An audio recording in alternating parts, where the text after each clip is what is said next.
November the 19th, got up. I had slept on the couch that night because I had back issues. So, and I got to thinking that I hadn't heard Danny up stewing around. So I went in our bedroom, and he was laying there, and said something to him. He didn't respond, so I shook him, and when I shook him, he woke up. But he tried to talk to me, and he couldn't say anything. And he tried to sit up, and he couldn't sit up. So I knew immediately that Danny had had a stroke. I took off and I called 911. They got here really, really quick. Quickly assessed him, and out they went.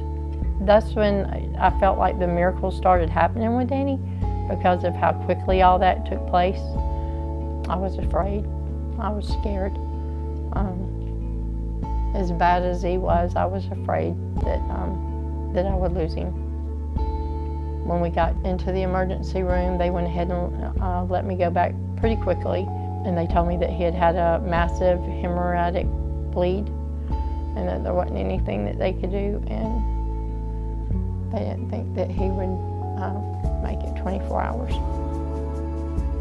I had to call my son in San Antonio that's in the Army and tell him, you know, your dad's had a stroke, you need to get home. Stephen said, you know, Mom, I probably won't be able to get there till Monday. I said, son, we don't have till Monday. They're saying Dad will be gone in 24 hours. My son flew in at 8:30 that night. Of course, he made it the 24 hours, and then they were saying that the next 3 days would be critical. They didn't believe that he would make it through the 3 days because they didn't think he'd make it the 24 hours. Well, the neurosurgeon came, and another miracle. I mean, God put Dr. McDonald there right when he needed to be there, because Danny's brain had started to swell more, which it was pushing into the skull, and that would have did a lot of damage, and more so than the stroke itself. So Dr. McDonald went ahead and put the drain in, which in turn was a miracle. So Danny didn't just make it the 24 hours, he made it past the 3 days. And on that third day, we had a friend, Kenny, that Danny did work for, and he came to see Danny, pray with Danny, pray over Danny. I mean, he put his hands on him. Kenny asked me, he said,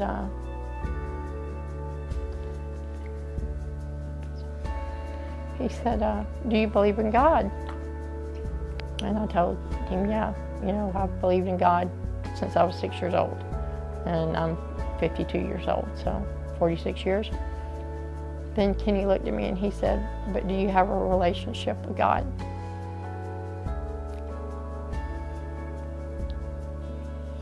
And I had to tell him no, because I didn't.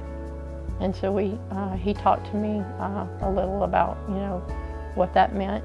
And my relationship with God took over from that day forward. That day, I got a peace about what was going on with Danny. I just couldn't have gotten through it without the peace, because I had to have peace to have hope. I had to have peace to have faith. I had to have peace to have belief. I wouldn't have been strong enough without God. And you know, that's who I was listening to. I was listening to God. I was turning to God during this time when a doctor was telling me, you just take him, let it, you know, he's going to be a vegetable.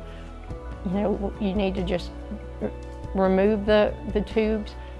We'll sedate him, you know, he'll breathe for a couple days and then he'll pass, you know, peacefully pass. And I was like, no. When that would be going on, I'd find myself saying the serenity prayer a lot in my own head, you know, and just talking to God. You know, I wasn't gonna not believe what God was telling me, you know, and it was God telling me, Danny, you know, he's here for a reason. You know, I have a purpose for him. You know, Danny was in a coma. Yeah, the scan was bad. Danny should have been a vegetable. I wasn't listening to the doctors at the hospital. I was listening to the man that created Danny. And I knew with everything that in my being that there was a reason and there was a purpose, that he was spared.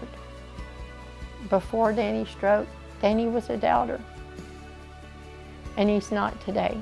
Danny will tell you, if you ask him, do you believe in God? And he'll tell you yes.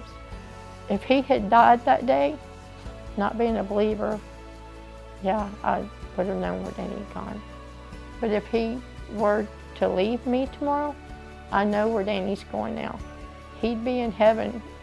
You know, don't give up. Miracles happen. He's a laying miracle. Look at him. If I had quit believing and given up hope, I would have listened to him and took him off and just let him do the comfort care, and Danny would have died.